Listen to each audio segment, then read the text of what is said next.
Okay, without further ado, this is the Corvette Racing 7R. We're very lucky. Usually we just have Doug, but this time we have Gary Pratt. He stayed over, and so without further ado, I'm going to bring Doug and Gary on up.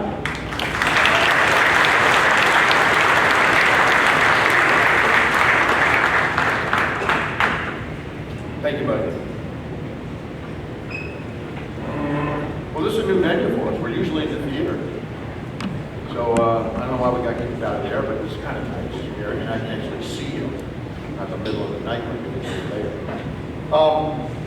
Today we're going to embark upon our usual question and answer period, where we'll talk about anything that's happened in the past, anything that's currently going on, and anything that might be going on in the future. And those of you that have listened to us speak before know that we'll provide you with honest and accurate answers. If you ask a question that we don't know the answer to, it'll be deferred to me, because I will make up an answer so that you won't know the difference. All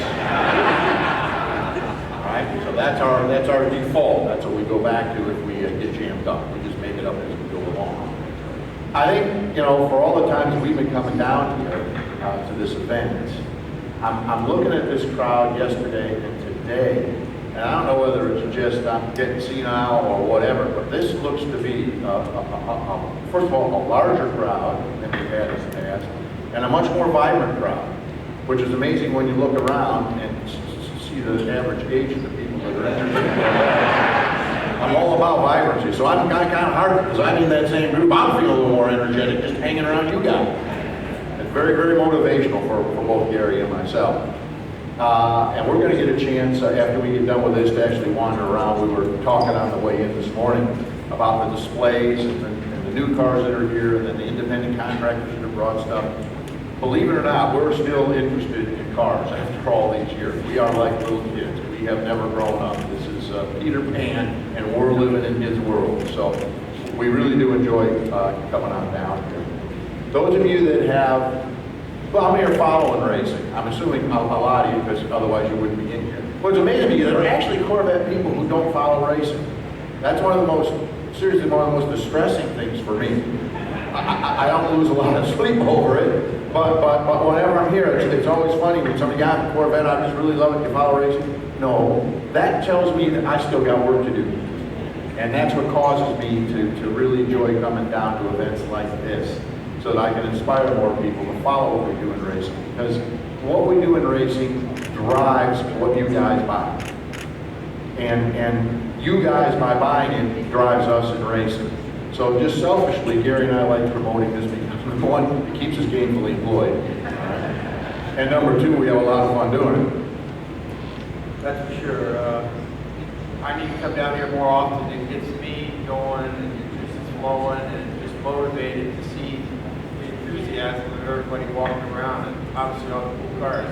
I mean, we get to see it every day with a race car, and go out and race, and just you're so focused on what you're doing, you sometimes miss what's going on down here and around Corvette land. So for me to come down here, and my wife too, we just get super excited to see the enthusiasm and the following for the racing and for the car. And obviously when we see that, we know that Corvette racing is in good shape. So it's kind of selfishly when you see this enthusiasm for us, since it was so surprising for us, I don't know, 20 years or so, when Doug walked in asking us about doing this program, and now here we are 19, 20 years later thinking, well, if we can make this last 3 years, it'd be fantastic. And now you see how the museum's grown, how the participants here have grown, and we'll probably move from the theater because the theater was too small. I don't know, but it's just great to see everybody here, and I'm really enjoying it.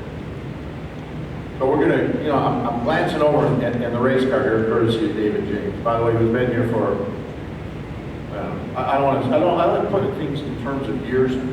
Because I talked to somebody the other day about an event, it was 1999. I said, well, hell, that wasn't that long ago. He said, Doug, 1999 was 18 years ago. I said, no, it wasn't. He says, it's 2017. That's 17 years. Take away one, it's 1999. That's 18 years. I'm thinking, man, it seems like it was like 5 or 6 years ago. I used to be on a factor of 2. In other words, if I thought it was 5 years ago, I knew it would be 10. I'm working on factor of 3 now. I think it's 5 years ago, it was 15 years ago. I mean, it's absolutely nuts. But I'm looking over at our race car sitting there. Looks pretty cool. This was a couple years ago. And it was at, I don't know if it was the Friday night dinner, it was some event. And I walked through the door, and back where the white convertible is what I think is the race car. And I'm looking at it and I said, what the hell's a race car doing here? You know, usually I'm keeping true to where our race cars are. And I'm thinking, how the hell did that thing get down there? And I'm thinking, now who am I going to call? How are we going to get this thing? I've got all the strategic issues that have popped up in my mind that we're not going to be able to meet because the race car is down here at the museum. I said, how could this have happened? And I'm a little distressed. I get about halfway there and I look down, it's not the race car. It's a production car that was covered with that new car cover. Have you seen that thing? Dude, I want to tell you what, and then I have to start laughing at myself thinking, whoever did this did a pretty damn good job. If they just took the program manager and convinced him that was the race car sitting there with a car cover. But I look over and I see it and it makes me laugh because I would just, you wouldn't believe the 20 seconds of actual tumult that was going on in my brain because the race car was here. But again, you look at the passion that's out there for the product. Who would have thought, number one, to do that? Well, I wouldn't say that, there's enough sick minds out there would have thought about it. But the ability to implement that in such an accurate way that it looks just like the race car. That freaked me out. I love that product. Let's move on. We'll start the Q&A because I think that has proven to be in the past, not only here but every place we go. I think you guys have the most fun with it, we have the most fun with it, and it's probably the most expedient way to A, get information directly to you, and number two, and most importantly to me, the reason I started this whole thing was so that you people feel as though you are inside, that you are in fact part of the team, which you know you are. And so we can have this in an intimate setting like this and be able to discuss things openly without the media being there, without a lot of executive influence being there. We go one-on-one. I think it draws us all closer together. It creates that family atmosphere upon which we've based our program, and I think that's played an integral role in the level of success that we've achieved. So that's why I like doing these, and I think you enjoy it. I see the hand going up, so we'll start right here. The last minute, or the last 20 seconds. Gary, why don't you lead this off, buddy? Because we were kind of sitting there together watching that whole thing come down. I mean, we've been doing this a long time, right? How many races? 5 years. Yeah. And Doug and I have been to every single one of them. And the last race, something new happens, you know, that you just can't believe that it's happening. You've got on the last lap, somebody didn't see it, we're running 1-2, and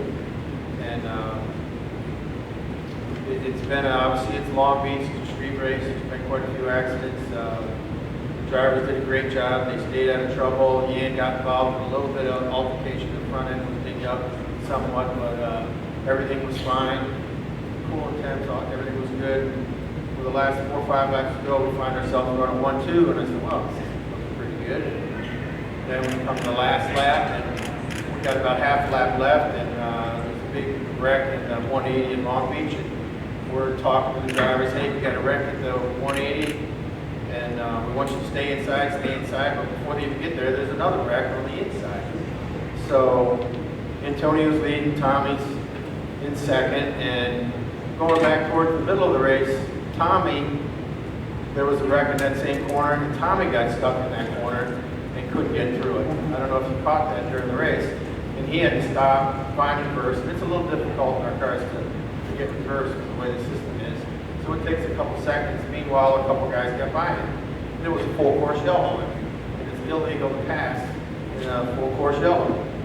So we get on the text, and we're texting the officials, hey, we got passed on the yellow, you move us back to the front. And, no reply, the race starts. So we got passed by 2, lost a couple positions. That's in the middle of the race. Now we have the same scenario moving forward here on the last lap, last corner. So Antonio comes in and he tries to stay wide, makes a corner, and we only have so much turning radius, and there's 3 cars sitting there. So it's under yellow, he shouldn't have a problem, but he has to stop. But meanwhile, 4 cars go inside of him to pass him, including, you know, our car, the second place car. And Tommy goes on the win. So we keep waiting for him to do something, and they don't do anything. They wave the checker, and we go to the victory circle, and it's Tommy wins, fourth or second. Antonio ends up 5th. So we're waiting at the officials' truck to have a discussion with them and go in, and they basically, we don't have any way to fix it. You don't have any way to fix it. So you're telling us that we need to race through a yellow safety condition to hold our position, that you're going to let people pass. And obviously they didn't want to hear us say that, but that's what their decision comes down to. So we're going to review this again at the next team managers meeting to find out, okay, well, what are we going to do going forward? Because now when we come to a safety and there's an accident in front of us, we're going to do whatever it takes to get through that so nobody will pass us. I'm sure they're going to come up with something very unusual. You would think they would have reverted back to the previous lap, froze the field at the time that the yellow came out. To us, there was all kinds of things they could have done, because right at the very bottom of the rule book it says basically, even though there's all these rules, we can still do whatever we want. So basically they chose to leave it the way it was.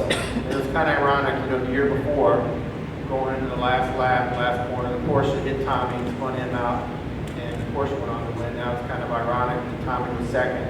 He didn't do anything wrong. He was able to get through, and he wins the race. So it was one of those races where I never felt so bad about winning a race. You know, mostly for Antonio in the end. He did a fantastic job. We didn't expect to have a pole.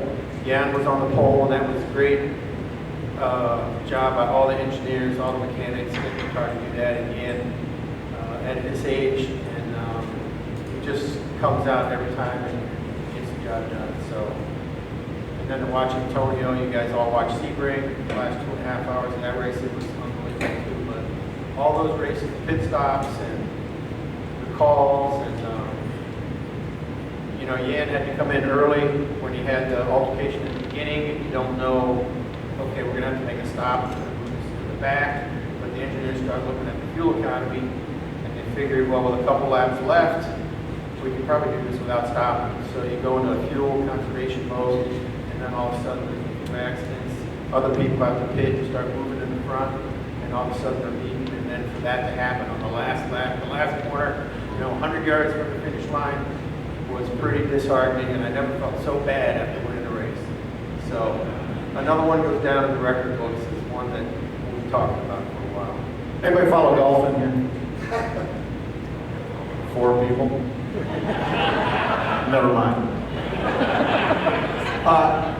Talking about the feeling bad during the race, we had something occur that I had never witnessed before, nor had ever been part of before. As we're watching this unfold, you know, we've got all our TV monitors at both levels, down the ground level and up in the upper deck where I sit. And so you're watching this happen, and it's almost surreal. You're almost thinking, well, this can't really be happening, yet it is. And then it's, oh, shit, God, no. I mean, you're just incomprehensible, the feeling that's coursing through your body. Tommy moves around, checker flag drops, Corvette wins the race. There wasn't in our pit box any emotion, zero emotion from anybody. It was like they were setting up the pit box 3 days before the race. Everybody kind of looked at each other, what just happened? No cheering, no clapping. I mean, the 3-car guys are devastated because their car lost. The 4-car guys are not cheering because they won, because they realize how they won and what happened to the 3-car. You know you have a cohesive team when that occurs and there's nobody happy and you just won. That's the effect it has when you have a group of guys that are so galvanized with a common mission, knowing full well we were running 1-2 in that race and we were going to finish 1-2. And to have an occurrence like that take place, it was really weird. I mean, it was just stealth silence. It was very unusual. David, you were there. I mean, there was no one, and you're on the 3-car, so you were pissed anyway. But the point being that there was no one happy about what happened on our team, even though we ended up winning the race. It was strange, but upon reflection, it's a really good feeling to know that the team pride runs so deep as to have that happen. And it was a moving moment for me. It was a learning time for me. Well, the competition's so tough. Biggest drawback is there was an 8-point swing there to where Antonio and Yam would have taken the lead by 7 points over the 4 GT drivers, and now they're 1 point behind. The good part is it obviously moved the 4 car back in the competition where they're only 13 points back. But let's hope in the end that doesn't come back upon us as far as the championship goes. And the competition out there is very seldom, it's always closer than 7 points. So we'll see what happens. And the thing to keep in mind, all right, is there's no team that has been there longer than we have. And that's, as long as we're standing up here, that's going to continue on. But the reality of it is, over the long term, you win a bunch of races you shouldn't have won, and you lose a lot that you shouldn't have lost. 25% great car, 25% great team, 50% good fortune. You do this long enough, that stuff evens out. And so could we get real bumpy about it? Yeah. If we were only in it for a year or 2 years, that would have been devastating for us.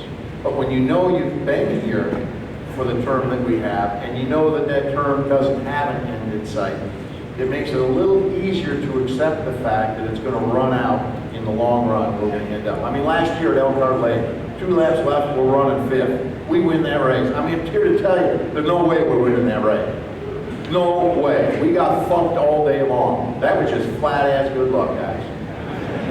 So every time we run into a situation like that, I can go back and find 2 or 3 good luck incidents where we've come away with something that probably on that day we didn't earn. Yes, sir? What's being done to level the playing field at Le Mans? We just sent 2 cases of the most expensive French champagne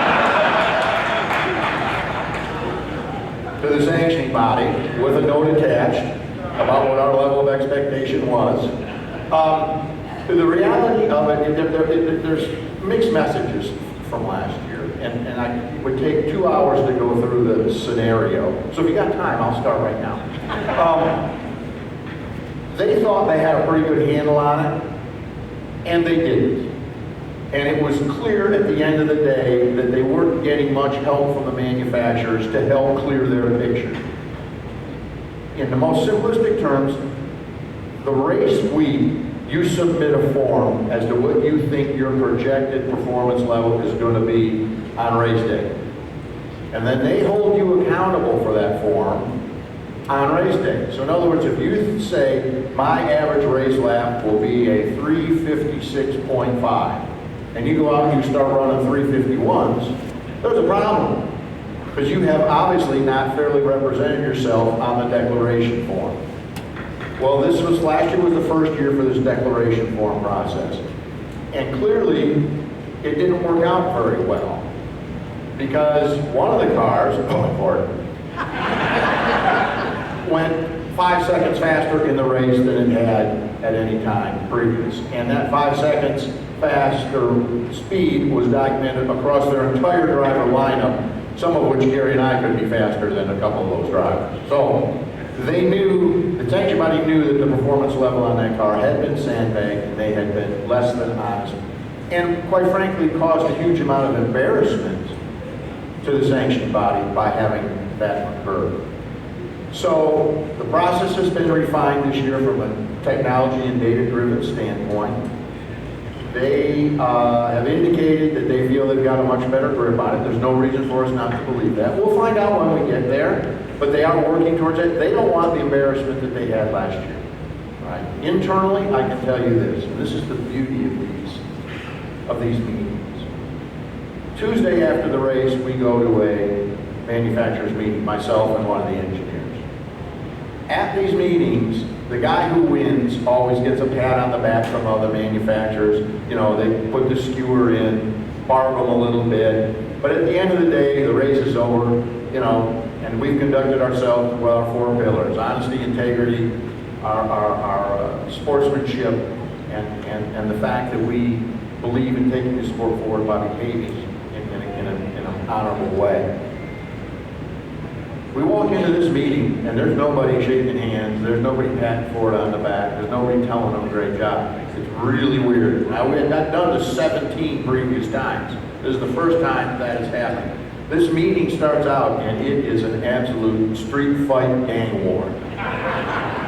All right, saying, because we're looking at things that we did right and we're looking at things we did wrong cumulatively as a group, including the sanctioning body. And so Ferrari starts up right away. They're complaining about what Ford had done, and then Ford's complaining about what Ferrari was allowed to do, and Aston Martin says they weren't in the hunt. Porsche was arguing because they didn't have a big enough restrictor. Myself and our engineer, Ben Johnson, are in the back benches, which I said, just sit in the back, just let this go. Everybody knows what happened. Everybody knows why we weren't competitive. All our competitors know why we weren't competitive, and by the way, that's a very hollow victory when you come away with one when we're handcuffed at the back of the pack. Everybody knew what happened. There was no reason for us to get in this fight. So the meeting progresses, and now it's really getting ugly. I mean, they're putting up data to support what they were doing, and these guys had other data, and they're going back and forth. And finally, the guys at the front, they can time out. We're done listening to you guys bitch. We're done.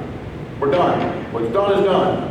The only people in this room that have a reason to complain are Corvette Racing. And they haven't said a word. You guys need to behave more like that. That was eye-opening. It's a long thing. That's a long-winded answer to your question, but that's where we are with it right now. We'll see. At the end of the day, too, remember this about balanced performance, whether it's here or there. We're doing this over a long run. I explained to a gentleman this morning, it's like investing. If you pick the wrong time to get in the market for a year and you lose your pants, okay, you're thinking, well, this investing is terrible. But if you look over a 10 or 15 year period and you see how that line has escalated and you missed out on that, that's what racing is about. You do a good job, you dedicate yourself to it, you do it long enough, you're going to have way more victories than you have losses. That's just the way it works. And we are very patient people in Corvette racing. We've been around this long enough, we have the most experience, and we know at the end of the day, eventually this thing will get sorted out.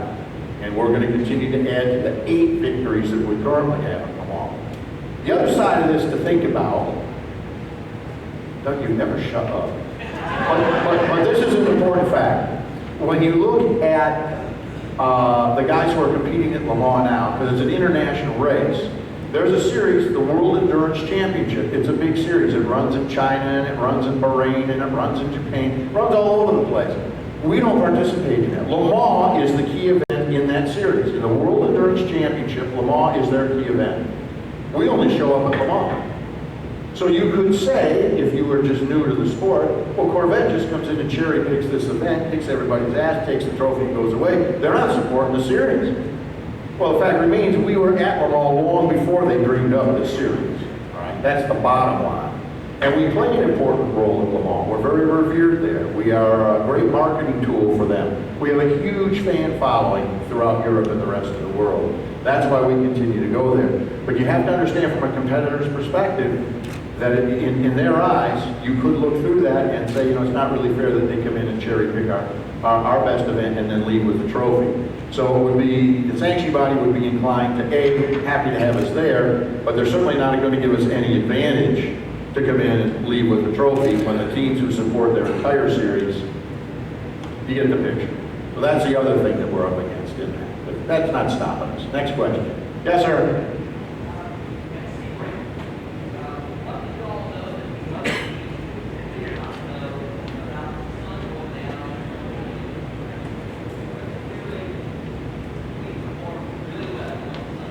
Well, the amazing thing is that sun going down thing occurs almost every day.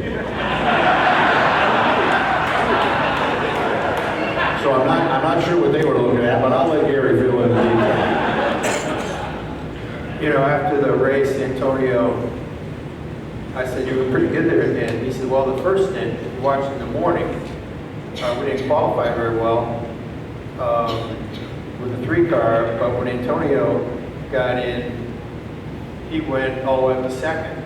So he knew in those little cooler and the way the track conditions were that his car was going to be good.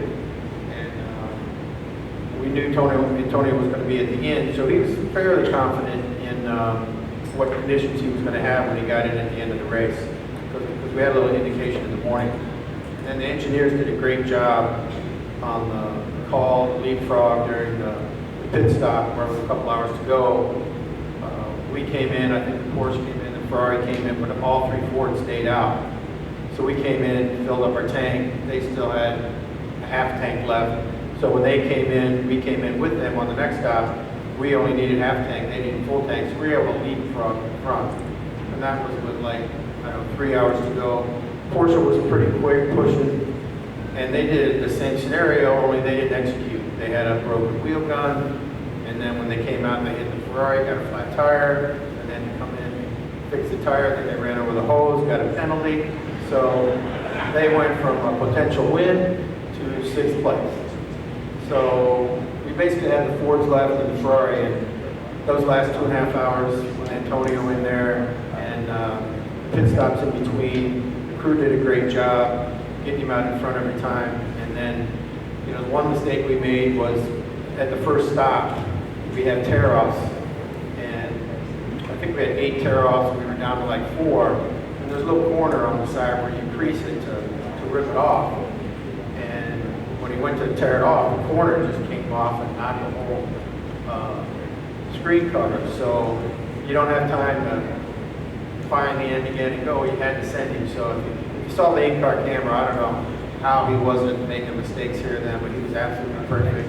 Came in the next stop, got him a clean windshield, and went on to win. But you know, if there's anybody on the team that you want at the end, it's Antonio Garcia. He's just right at the peak of his career right now. He kind of showed that in Texas a couple of years ago, where we had probably a 5th or 6th place car, got him in the front in a pit stop, and then he was able to hold off the Viper and win the race. So it was similar to that at Sebring, but engineers did a great job, knew what the car needed at the end, and that's really where we've grown in the last 2 or 3 years, really adjusting the car almost in every pit stop. Sometimes well, this driver likes a little bit looser, this driver, so we'll do a wing adjustment or an air pressure adjustment or a rake adjustment, all during that short period of time that we're changing the tires. And really, most likely, leapfrogging a couple cars to gain positions. So it's something that we really concentrated on execution. Now at the shop, the guys are training doing CrossFit, where we started that this year, to where every Monday, Wednesday, and Friday they go to CrossFit for a couple hours and then they come back to work. So they're working hard. Engineers are looking at everything, turning over every rock to execute, and that's really where the car's been good through the hard work of the engineers, but the team's really been executing well, and the drivers aren't making mistakes.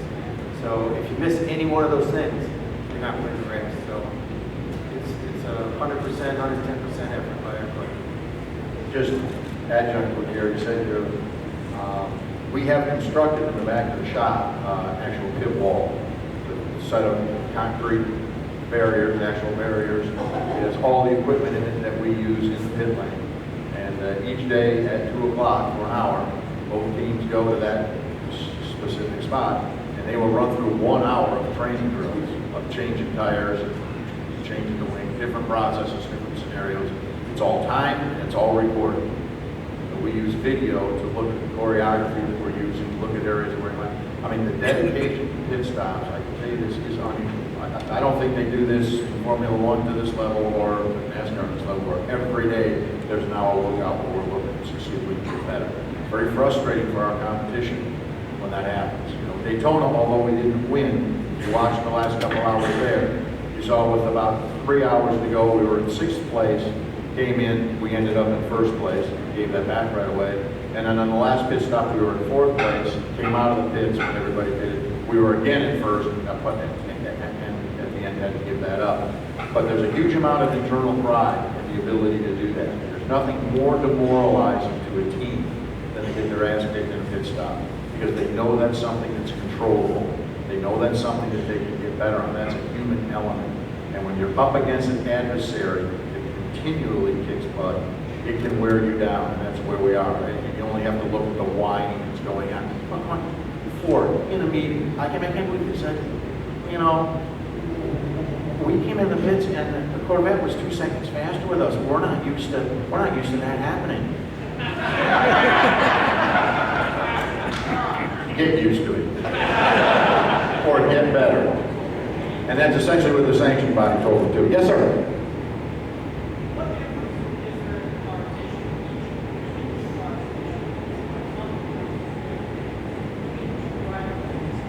There's not a whole lot of difference between the two cars. I mean, essentially, mechanically, they're identical, obviously, because you run from the same group of spares. You can't lower here what's on the car. And from a driver's standpoint, the reason that the pairings are as such they are, it's almost coincidental that Tommy and Oliver are the 2 tall guys and Antonio and Yan are the 2 small guys. I mean, obviously that makes a huge difference in driver change times. You'd like to have that happen, but that wasn't the driving force in that pairing. It's the way the guys like the car set up. And there is where your biggest difference occurs, in how the car acts on the racetrack. You know, some guys like a little bit of mid-corner push, they like it tighter going in. And Antonio and Yan drive a very similar setup as the Tommy. So there's not a wild degree of difference between the two, and obviously there's cross-pollination. You know, when you look at things like brake pad composition, you know, some guys like the brake pad to come on really hard at first. Other guys like a little gentler. And then you have to look at what the brake wear is when you're looking at a 10, 12, or 24-hour race. There's a lot of things that come into play in that, but for the most part, the cars are virtually identical. Yes? Question is, can we tell you what happened with 4-car and Sebring? No, I'm not going to tell you. Those who watched Sebring 4-car had to retire. And we couldn't, during the race, we couldn't figure out what the problem was, all right? Sometimes there's air in the system, and we've had that happen before, and we've let that out. We thought maybe it was a stuck thermostat. You know, we worked to try and rectify that. It wasn't that. The car was spiking and running very hot. Now, could we have continued with the car? Yes, you could have. But the risk you run is pretty high. A, that you're going to lose a motor. And if you lose it, it's probably going to be in pieces. That's not a good thing. Number one, that's expensive loss, and our engines are mapped out for usage throughout the entire year. You know, we go to Le Mans, we got to ship 6 engines over there for that, and you got to have 2 back here for backup. Well, it's not like we have 100 engines that we can just go to the shelf and pull out. So that is choreographed by our engine crew. So you don't want to blow a motor up. You don't want to lose that motor out of thing because it's going to affect testing. Somebody's not a line that's going to bite in a fan. The other thing is, if you blow a motor up, you run the car crashing in of itself, or you cause your other car or other cars to crash. When you add all that up with an undetermined problem that we couldn't figure out, that's why we retired the car. Upon further investigation, now you got to find out why was the car spiking and overheating. So you go through the engine side of it. You know, is there a crack in the block? Is there a crack in the head? Was it a leaky head gasket? We were losing water, couldn't figure out why, endless thing. You know, for several weeks we were unable to determine what that was. You go through the car system. What's happening in the hosing and the plumbing? Is there a line that's higher than it normally was and it's causing water to siphon back? I mean, it can be 1,000 different things. At the end of the day, what it looks like is that somewhere in that particular block, for some reason, was at some point in time lodged some stray sand from the sand casting process in making the block. And it had been hardened in some place in there. And it come loose and it got into the radiator. All right? And these radiators that we use are very, very sophisticated. Gary's going to have a heart attack here because he knows how much these cost, okay? we have a shop full of radiators. We always spend more money on radiators than us because the aero guys want the tiniest little radiator they can get so they get more aero advantage and less weight on the front. Anyway, this radiator has microscopic water passages through it. It's stainless steel. They're like about the size of a human hair. Wildly expensive to build. So sand is a very detriment to something of that nature.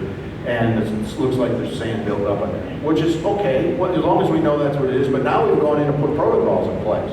You know, if we were cleaning a radiator after every 3 events, now we got to look at it before every event, okay, and after. Do we need an extra filter in that line to capture that big particulate before it gets in there?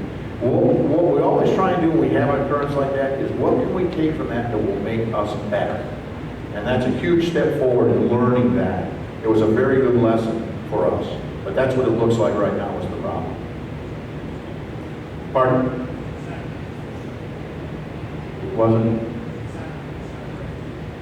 It wasn't from the sandbags on the Ford, no.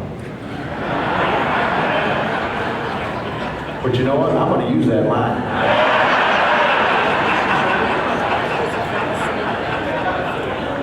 I get a little medium mileage out of that one.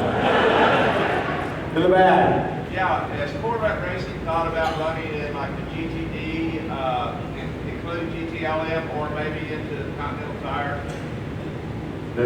No, and the next answer would be why. You know, we make our mark where we are, okay? We dedicate our resources to the tip of the spear, which is globally the 24 hours of Le Mans. And the GT racing, so that you know, the GT racing that goes on in this country, in the IMSA WeatherTech Championship, is the most demanding, most professional, and most highly regarded road racing in the world. GTD is club racing, all right? That's just what it is. And the European Series, that WD Series, that's about a step above club racing, all right? The real racing is here and at Le Mans. There's no reason to tap our resources, to drain our resources. We can let the amateurs handle that part of it. We're going to run at the top tier, and that's what our focus is going to be. The young lady in the back. Can't hear you. We can't hear you. You're gonna have to stand up. Hear me now? Can you please stand up? Can you please stand up? Okay, thank you. Anyway, I'd like to ask Gary, why you decided to go to Le Mans? This is like a three-part question. Who invited her? Why decided It's Gary's wife, by the way, if you don't know.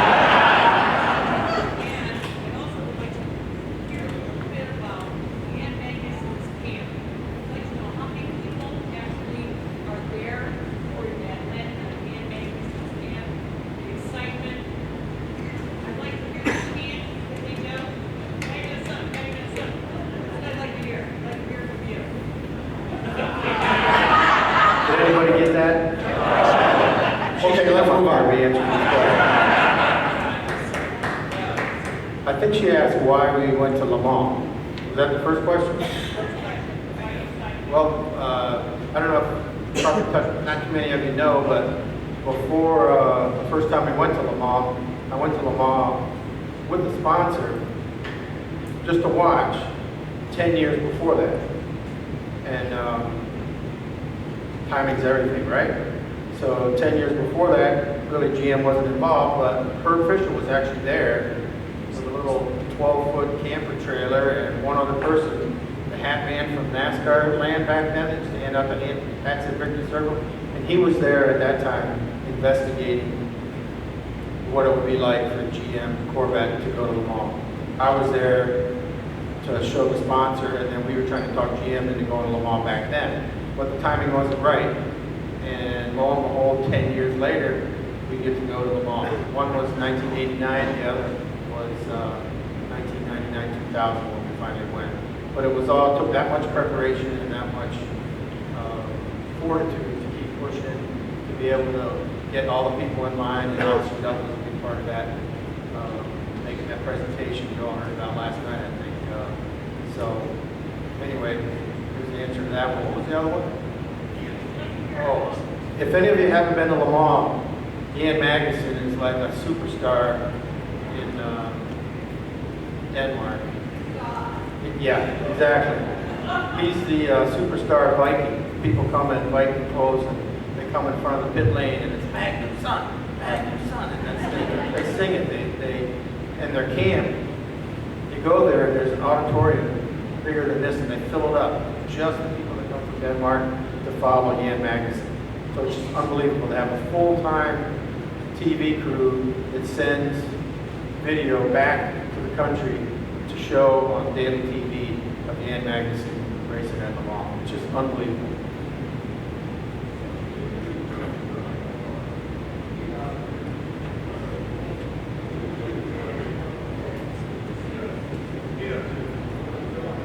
What are the pitot tubes? Oh, what are the pitot tubes? We have pressure taps underneath the car that can actually measure the low pressure under the car. So the two on top measure the airspeed of the car and calibrate the pressure tubes that are under the car. The reason there's two, one's a backup. So if you get a bug or you get any kind of piece of rubber on it, the other one will function at the same time. So we can look at the data and tell what because you try to make that low pressure maximize as often as you can. So you want to keep the rate and the attitude of the car. It's critical to make that function at the highest level. So that's what that helps us do.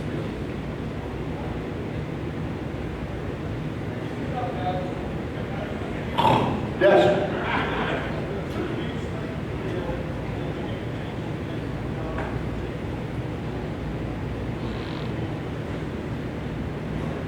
Sure. The biggest change for Le Mans this year is they've changed the rules for our fueling system to where, I don't know if you've watched our pit stops, we have a vent man coming from one side, the fuel comes in from the other side. For some reason, they didn't think that was safe. They had a few problems in the WC where guys didn't maintain their equipment properly, and they would pull the fuel probe out, and then it would leak. So they mandated this stoplight fuel connection, which is a way more complicated system, way more expensive, but now we have to put that on the car, and it's actually going to be on the car for CODA, so we're giving it its first test run. So it meant there's so many, the inlet into the car actually attaches to the car, moving the side marker in the quarter window for the car position, moving it down to the door, the whole internal system, the way the thing vents. So we've been working on that for quite a while. The guys have actually been testing all last week, where first we started out, we have a dummy fuel system that we played with. Then we put it on the test car and developed it. First you have your mock-up, then you have your screw-up, and then you have your final piece, So it always takes longer than you think, and it's always more expensive. But we've got it working now. We're going to run it for the first time at CODA. So that's the biggest change from Le Mans. It's the same cars that we raced last year, so it'll be very identical, and hopefully, like we talked before, the BOP will be a lot better. And from a fuel perspective, we are now running the same fuel here as we run at Le Mans. So we were running an E65 product, we're now running an E20. Le Mans runs E20. And so we used to have a complete different set of engines for Le Mans because of the different fuel. It made no sense at all, and we finally managed to convince them that we would use a universal fuel at both places. Le Mans would love to run an E65 product, but all the fuel at Le Mans is stored underground underneath their pit box. And because of the volumetric efficiency of gasoline versus E85 or E65, they physically can't store enough fuel to do the 24-hour race in their tanks. So E20 is pretty much the limit that they have. So that's made life a lot easier for us and a lot easier for the other competitors as well. A simplification. Yes, sir. That's a very, very, very good question. Who selects the additional drivers for the longer races? We have a number of input points that help Gary and I do that. Because obviously our success in the past was not all that great. I mean, we only won the thing 6 or 7 times. So that needed some clearing up. So we get a lot of assistance from our upper management. We do seriously have input from our engineering staff. We have a long list of guys who would like to do it. There's economics involved. There's cross-pollination involved from the standpoint of what drivers are available to do that. Ideally, you have 24 hours of Le Mans, 24 hours of Daytona, 12 hours of Sebring, and the 10 hours of Petit Le Mans. You have those 4 long races that require an extra driver. You'd love to have the same driver for all 4 events. So that enters into who can do all 4. So there are a lot of things that go into trying to select that. And by the way, think about this. You're hiring guys to do this one-off race. If the guy was any good, why wouldn't he be working full-time doing it himself? Okay, so that's a serious challenge. So you have to search long and hard to find guys that are really capable of doing it. We've been very lucky because there's a long line of people who want to drive the Corvette. And we have some of, if not the best road racers in the world lined up to do that for That doesn't occur on other teams. So it's a very involved process. It's not easy. There's a lot of elements that come into play. So it's not just cut and dry. You know, for coming up for Le Mans, what Mike Rockefeller would go for us at Daytona and Sebring, he has another commitment with Audi because we borrow him from the Audi team that he can't compete. So we can't use him. So that was a we would like to have had that continuity, but we can't get it. So those are the things that come into play. It's not easy. It's the toughest job there is to try and find, you know, quality guys that will carry the flag, do a good job, and that are available. Back in the corner. Don't mind me asking, small son,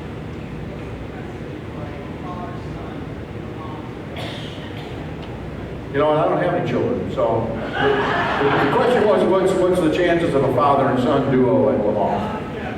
And from that, I guess you're referring to Jan Magnussen and his son Kevin, who's currently driving for the U.S.-based Haas team in Formula One. Put your hands together, U.S. Formula One.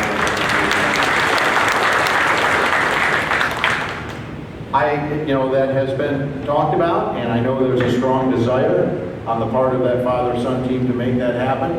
And I can tell you right now, I don't see any major impediment to that.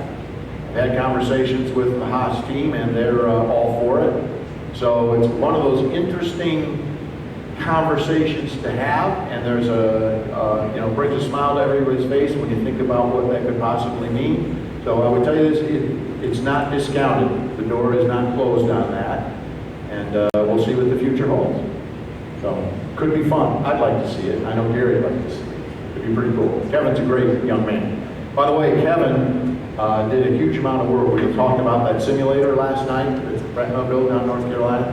Kevin did a lot of the programming. I might say programming. He was the test dummy for that thing because of his experience in Formula One and the time he spent at McLaren and in Ferrari. Kevin is now the Ferrari simulator test driver guy for Ferrari Formula One. He's the guy they go to. He's one of the preeminent simulator driver guys. So we're lucky to have him, and so that helps build a little foundation from which we can work to achieve that goal. Yes, sir.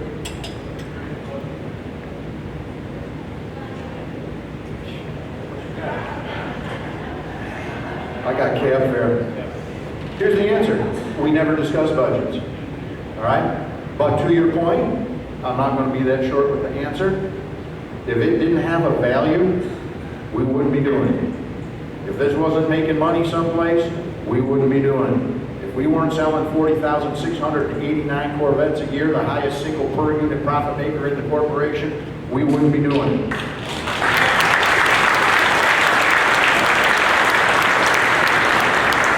And by the way, when was the last time you saw a Corvette ad on the Super Bowl or on TV?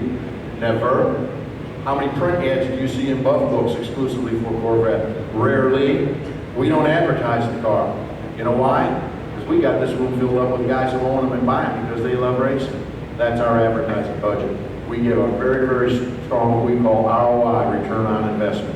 So regardless of what that budget is, they're making money off it, and that's why we're still here, so keep on buying. Excellent. Yes, ma'am.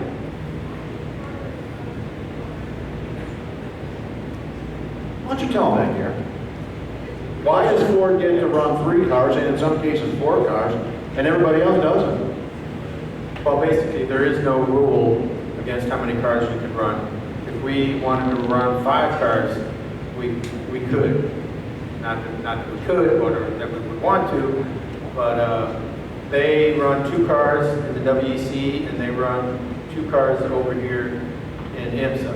So for Daytona and Sebring, like for Daytona there was 4 cars actually, and at Sebring there was 3. So they brought their team over from Europe. Their season doesn't start until April over there, so they're able to bring that team over here and run Daytona and Sebring with another team, so it doesn't impact the U.S. team running more cars and stretch the team too thin. So it's a balance there as far as, obviously personnel's tough, trying to get personnel on a temporary basis to help run a car is hard to do. We've done it a few times, and as big as we are, we have guys that used to be on the team that are now in the shop, so it makes it easier But two cars do it, and I always say things like that happened at Sebring with the one car having a problem. Well, to me, that's why you always race two cars, because there's a good chance you're going to be involved, like Doug says, 25% good execution, 25% great driver, 50% luck. So you can be taken out so easy, and two cars seem to be the right amount for us. Gary and I have both been part of programs where the thought process suggested that more is better. I've not been part of a program, nor has Gary, where we've instituted that philosophy, brought more cars, and enjoyed more success. It generally works exactly the opposite. You're not geared up to do it, so consequently you're draining resources from other areas, you're diluting what you currently have to take away from your focus, and I think that might begin to have an effect on those that choose to bring more cars forward. You look at Sebring, where they brought great cars, that paid off, didn't it? Okay? You know, we showed them at Le Mans in 2015, where everybody brought extra cars, and guess what? We had one and one. Only takes one to win, only one can win. You stay focused on those two, that's the most effective way to engage yourself in this fight. And I'm going to share another inside story with you, because I know you guys love these. We were at Daytona this year, and Ford brought 4 cars. They thought they needed to have 4 to win that thing. That's cool. So now it's the 2 European cars and the 2 American cars. Now, regardless of what they might tell you, the European guys might as well have been running a Chevrolet. All right? There's no love lost between the European Ford team and the American Ford team. All under the Ganassi umbrella, but it's 2 different management systems, it's 2 different crew systems, it's 2 different everything. So they're running around, and now obviously this becomes a testosterone-driven deal as to who's going to be better at Daytona, the European guy or the American team. Now the European guys were getting thumped a little bit at Daytona during the practice and the days that preceded the race. They weren't happy about that. Well, it turns out, all right, that the American team was running a little screen over the radiator inlet at the front of the car that was different than the European inlet screen. The European inlet screen was the homologated screen, the proper screen. The screen on the American-based car wasn't. Guess who blew the whistle on who? Oh yeah. European guys tattled on the American guys. And then the American guys had to scramble to get the proper screen on their car. So there's a perfect example. What's the benefit of running 4 cars? Not much. We're going to stick with 2. Next question. Yes, ma'am.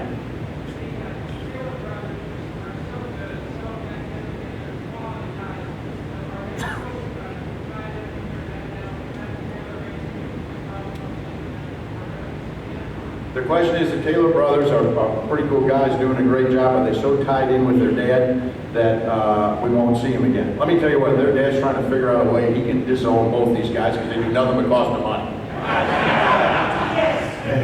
Okay? We're gonna use those guys at every opportunity we can. And I think this year at Le Mans, Jordan's hasn't been announced yet, but Jordan's going to be driving as a 3rd driver for us, and Ricky is in an LMP2 car on one of the teams over there as well. So both brothers will be there. And I think they're going to spend some time in the Cadillac too at some point in time. Yeah, they're actually at VIR with the Cadillac team in the Pirelli World Challenge. So they've started a new format where about 50% of their races they do a driver change halfway through the race, and Jordan and Ricky are going to be in the Cadillacs there this weekend. So, you know, where we can plug them in, we plug them in, and, you know, like I said, you know, I mean, you can imagine as being a parent. There's nobody making money doing this, all right? The prize money is inconsequential. We can go out and win every race, we can't pay the hotel bill with what we win.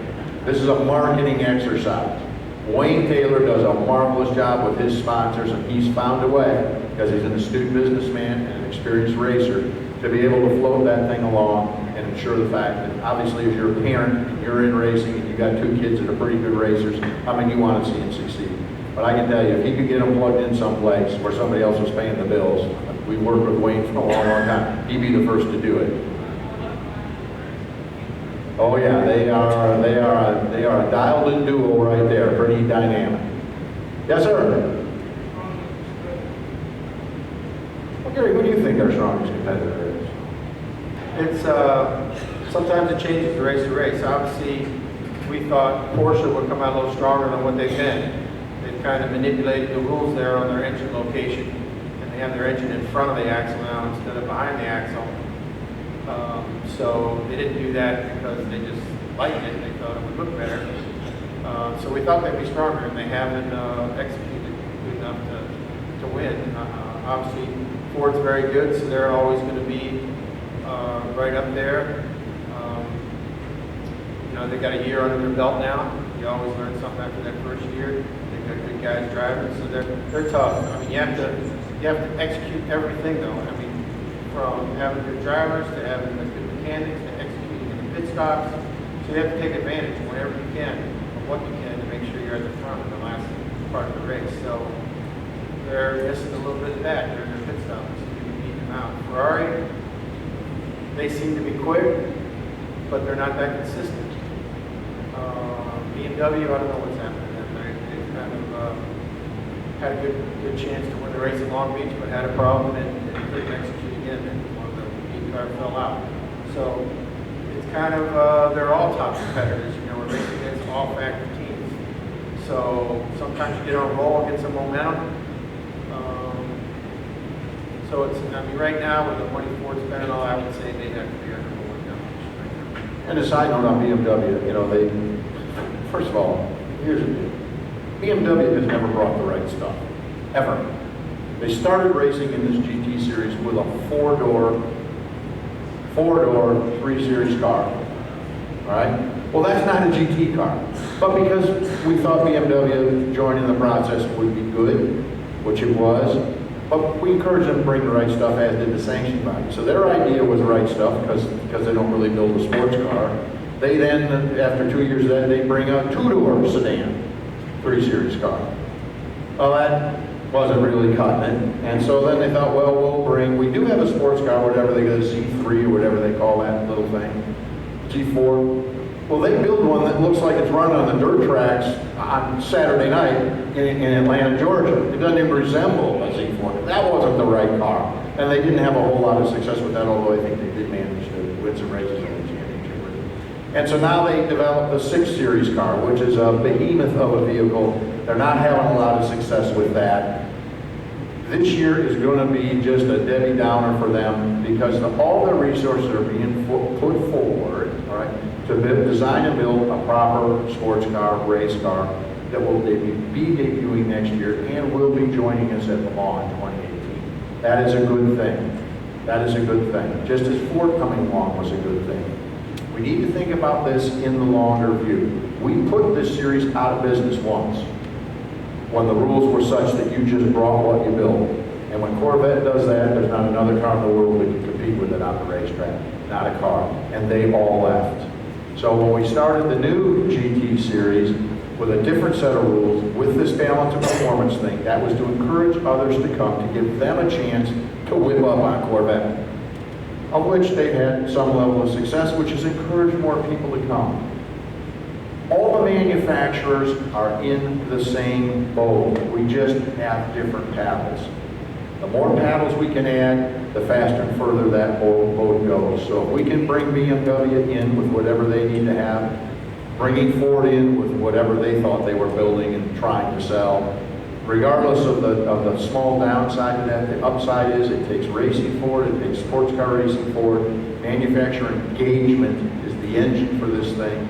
And that allows everybody to succeed. Hopefully in the next couple of years we'll see an Asian manufacturer coming aboard. That's what makes the GT racing here the best in the world. So those are all good things, folks, all good things that we try and do what we can do. Even in some cases it could be viewed to our own detriment. In the longer view, it's to everybody's benefit. So that's why I'm working on that. In the back, all the way. Doug, where do you see the sport evolving over the next few years? Has there been any talk of adding a couple more races? Where do we see the sport evolving over the next couple of years? And has there been talk about adding additional races? I think the sport's headed in a reasonable direction. You have to understand, you know, I'm looking around the room, as I said earlier, most of us we have far fewer tomorrows than we have yesterdays, all right? We're on the backside of what's going on in the world. We've come up through the glory years of the automobile and the glory years of automotive competition. There is a legion of young people out there right now that have absolutely no interest in automobiles, none, zero, Z. Half of 19-year-olds in the United States of America do not even possess a driver's license. Half of 19-year-olds in the United States don't have a driver's license, nor do they care to get one. All right? That's a shocking thing to me. So, you only have to look at the dwindling numbers in NASCAR attendance and television viewers. Same thing with IndyCar. They are on a pretty steep and alarming decline because there's no supportive market coming up that has a huge interest in it. Sports car racing, on the other hand, because it's a little more demonstrative of advanced technology, is running a pretty level course where at times indications were on the rise.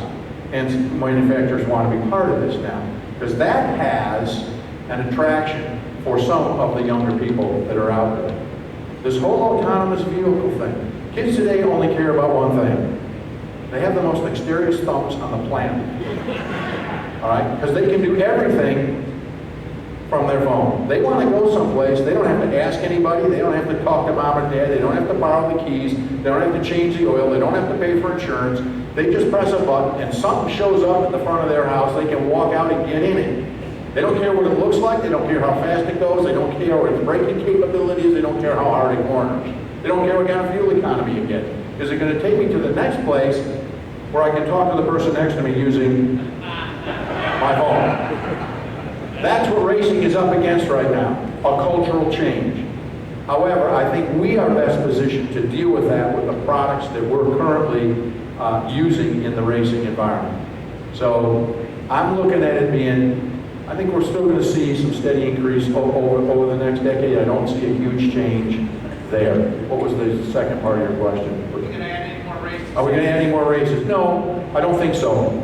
When you look, obviously everything is balanced against budget requirements, and I think we're running, what are we running, 11 here now in Le Mans? During the course of the annual season, you got to have what we call an off season, which is bigger, busier than the season. You got to have a downtime to make all the necessary changes and development.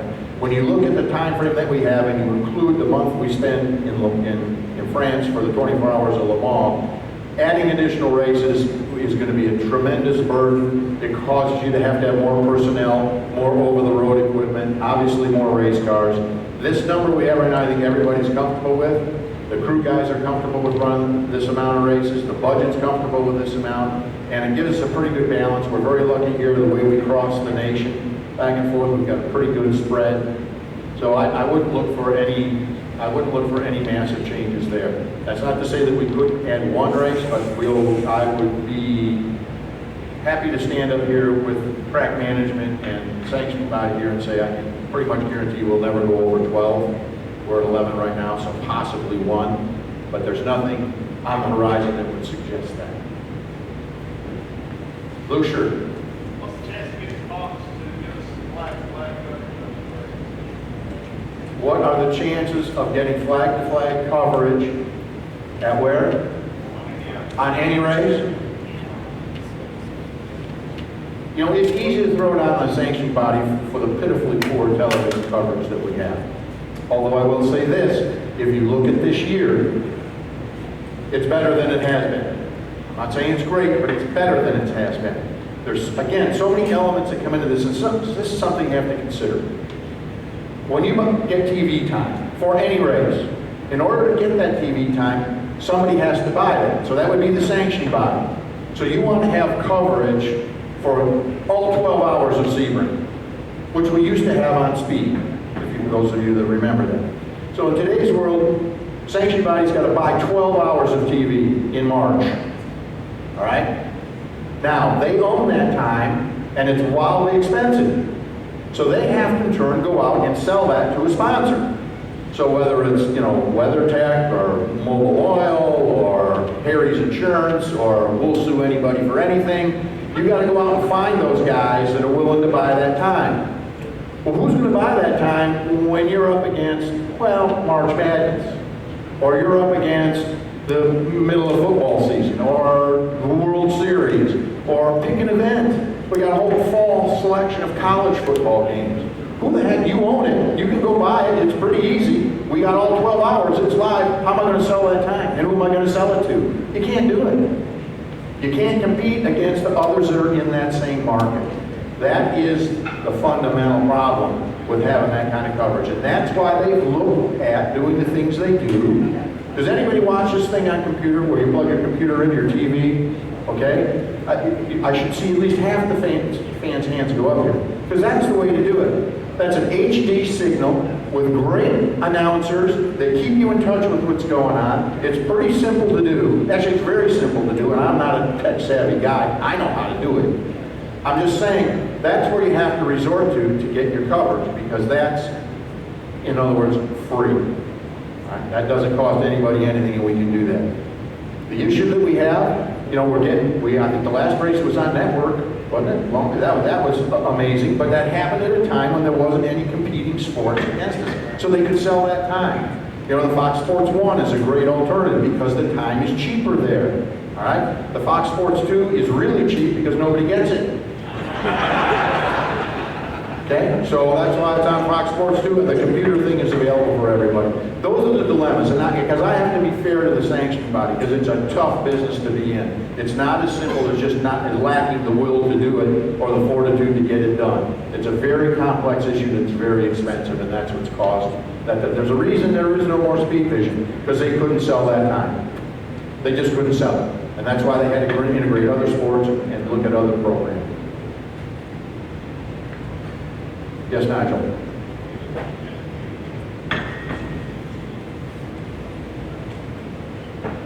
The question is, would we welcome back Dale Jr. as a third driver on the team, being the history? Okay, why don't you give us your perspective on the Dale Jr. situation, and I'll wax eloquently. Well, for me, it'd be a great honor to have him back. I've got such great memories of his dad and how much enjoyment he had racing with us. And obviously, we had our issue with Dale Jr. out at Sears Point. Sears Point. And that was but you know, it made us better. And what it does with Dale now, announcing his retirement, makes me feel really old. Because I remember him coming over with his Converse shoes on and his cut-off pants and his t-shirt, carrying his helmet bag with his dad, and really, you know, just getting started. Now here he is retired at 42, so. But I'd be honored to have him in our race car again. We would never close the door on that, but I think Dale has reached a position in his life where he knows he has more money than he can possibly ever spend in 3 lifetimes, and his health is of paramount importance to him. He has a new wife. I'm certain they probably have plans for a family. He can stay very active in this business without having to be behind the wheel. I'd be very surprised, you know, that we're going to see much of him in driving a race car after he gets done with this. He's got a commitment to do a couple of Xfinity races next year, I think. And that probably will close it out for him. I don't blame him for it. You know, Gary and I both drove a race car. And you reach a point, with me, it was Gary far more successful and did far longer. But as I mentioned last night, it became really clear that I did not enjoy spending what I earned doing that. And I knew that future was not there. My future was in spending someone else's money, which I've become very, very, very adroit and good at doing. I thought it would be a difficult transition for me, because you love it so much, it's such a passion and drives you so hard. I can tell you, for me, and this is only for me, I don't miss it a bit. As a matter of fact, I have no desire to do it at all. I don't go to the go-kart events. I'm so motivated by what I'm doing right now, and it's so fulfilling to me. I have no interest in doing any of that anymore. And I suspect that once Dale gets out of it, I mean, obviously he's thought long and hard about this decision. I think he's going to find enjoyment in managing his race teams and looking at other things that he's capable of doing. I think he's going to have a great time. He's a very unique individual. Tell you this, growing up in the shadow of a father that he had to, I think gave him some terrific insight into the value of life and the quality of life that he's going to enjoy. I applaud him for making that decision. I totally understand it, and I think it's going to portend very well for him and his future. This is a guy who has won the most popular driver award in NASCAR for, I think, 14 consecutive years. That is incredible. I mean, truly incredible. That's the kind of individual that he is. So he's going to continue to have an impact that could even be greater than he had when he was driving. We would certainly entertain having him. And to satisfy your next question, yes, Jeff Gordon has made contact. We were at Daytona, and Jeff was driving for Wayne Taylor's team, and he spent more than enough time coming down and bending my ear as to how he wanted to go to Le Mans. So, we would certainly welcome that opportunity as well. Jeff's a great guy. He has a desire to continue driving in some way, shape, or form, and Le Mans is a bucket list on these guys' life chart. So I wouldn't hold out a lot of hope for that one, but it's interesting to think that a guy who's accomplished all that he has, all the fame and all the notoriety that Jeff Gordon has achieved, he still wants to go to Le Mans on a Corvette. That's pretty cool. I like that feeling. I think we've achieved something when we can have that kind of impact on a star of that magnitude. Yes, ma'am.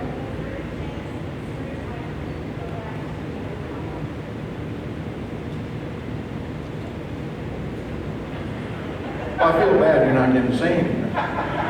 Here's what we do. Well, I think if you don't know that, if you don't know the answer, just make one. My mom told me that wasn't the right thing to do, Doug. Here's the deal in Mid-Ohio. The question was, is there any chance that we'd be going back to Mid-Ohio? I happen to be close personal friends with Jim Truman, who owned the track before his early departure from our life, sadly missed gentleman. His daughter, Michelle, oddly enough, I had a pretty good relationship with her too. We don't need to go into details there. And she owned the racetrack and was a good business person and operated in the same method that her dad did. When she sold that racetrack a number of years ago, it got sold to an individual who had a little different business perspective, okay? And it made it extremely difficult for our race series to put together a meaningful contract between himself and our race series. The race car promoters, again, just like the TV thing, so you understand how this works.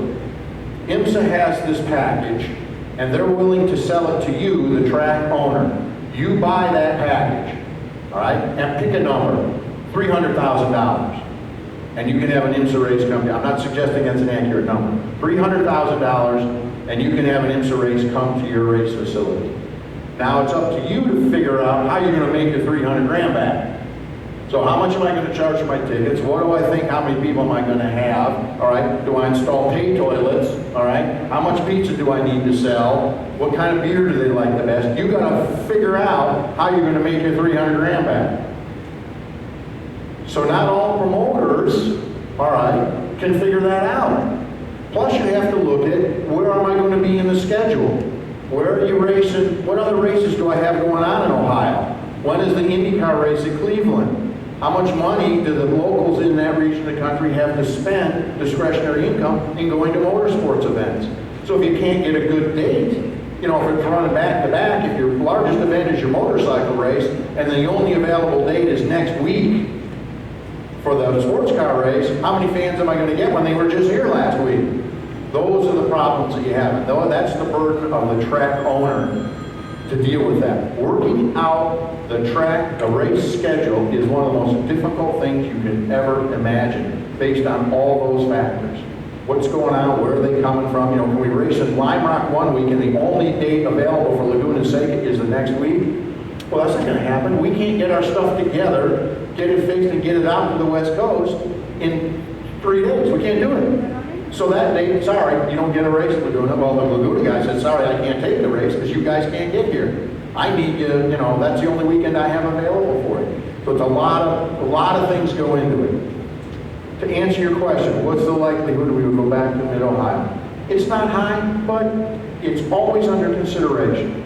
They are never ruled out of the process because it is a great geographic location. Some would say it will be considered our home track because it's in the closer vicinity. Yes, but when you look at their geographic location, Detroit, Chicago, Cleveland, Louisville, you know, you've got a great massive population that's easily accessible to that area of Ohio. So it's certainly a market we would like to be in. They would no one be wringing their hands and saying, oh geez, I don't want to go there. Everybody loves Mid-Ohio. It's a great racetrack. We'd love to be back. We just hope something can work out, but it's not, I wouldn't hold your breath waiting for it to happen. It's a And we chance. just filled out a form for him, so they asked us to rate all the tracks that we like to go to in a 1 through 15 or whatever, and Mid-Ohio was a high number. So I'm sure they're getting the same kind of input from other teams. Just depends on if they can do it or not. We'd all love to go back. It's right up there also. I mean, I think Daytona, Sebring is number 1. Yeah. And you get the 3, 4, and 5, and it's kind of a toss-up because you got Laguna Seca, you got Elkhart Lake, Watkins Glen. Elkhart's great, right? Elkhart's great. It's got the 3 B's: beers, brats, and babes. Very important, very historic racetrack for this team. So we like going there. Not to mention, it is a great racetrack. It's well promoted and well attended. Elkhart Lake was the scene of the very first and initiation of the Corvette Corral. The guys who came up with the idea with Corvette Corrals in this country was done at Elkhart Lake. It's a pretty cool place. Gary and I both have a long history at Elkhart Lake and a number of different vehicles, cars, and associations. So that's up there. Yes, sir.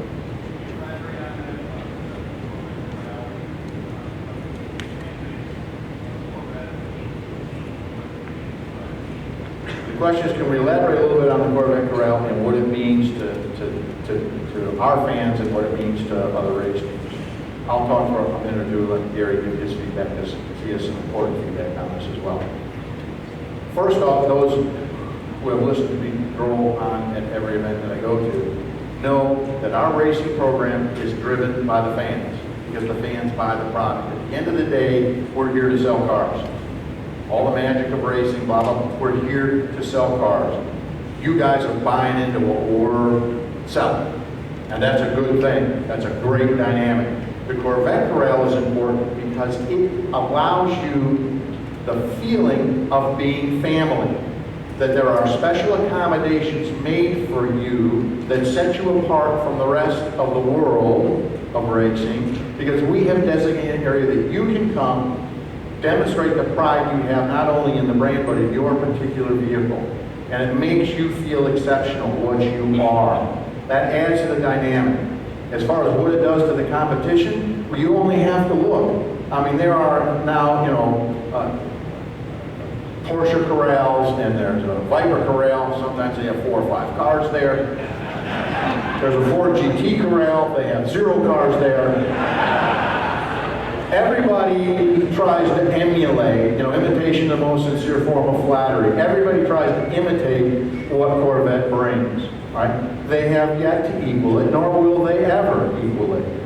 But it is almost, and I'm going on a limb here, which I do all the time, it's almost an embarrassment to the other manufacturers when they try to do something and it never can compare. And that wears off on the teams as well. It's a standing, the little joke I just poked at car corrals for Ford and Viper, we run it up the flagpole right to our competition while we're having conversations over beers at the end of the night. Saying something, oh yeah, well, was there any space in your Ford GT corral today? Oh, ha, ha, ha, real body meal. So it works in our favor. We use that as a tool to demoralize the competition. You guys are the best in the world, and we enjoy providing that for you. And the fact that we have, I don't know, I mean, there only might be 1 or 2 corrals that aren't sold out, and we're only limited by the geography that the racetracks will give us.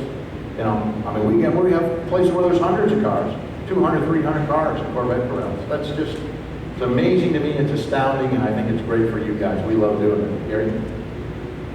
Yeah, at the end of the race, I always think of you guys in the corral, thinking, wow, I wonder what it was like in the corral with that finish. Sebring, excitement that must have been going on, and it makes me feel great because I know that you guys come to see a good race, you come to see Corvette win, and you come to see us compete. You obviously come to have a good time, and I never hear any bad things about the corrals, other than maybe they're too full, which is a good thing.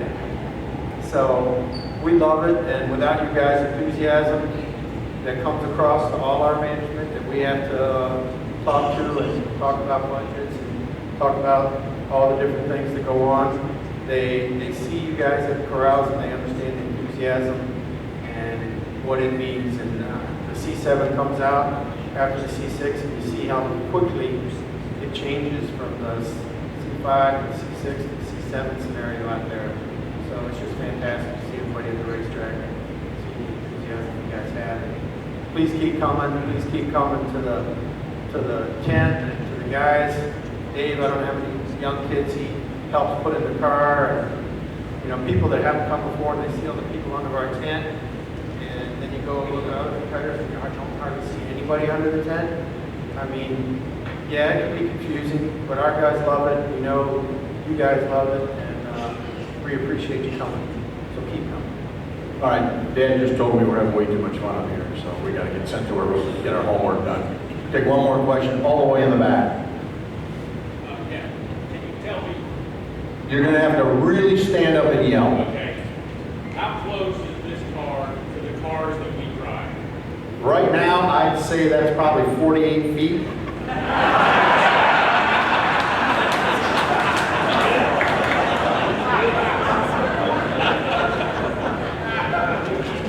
Here's how the rules work. That chassis comes from across the street. All right, that's the rule. The engine that's in there, the block, the heads are all production parts available to you as a consumer. That pretty much is the end of the deal. From a profile standpoint, the car has to be identical. It's obviously wider for the wheels and the tires. The suspension is a racing suspension, not the production suspension. So, depending on which side of the aisle I'm sitting, I can make an argument either way. But I didn't even close the production car. I'll tell you all the production components that go in there.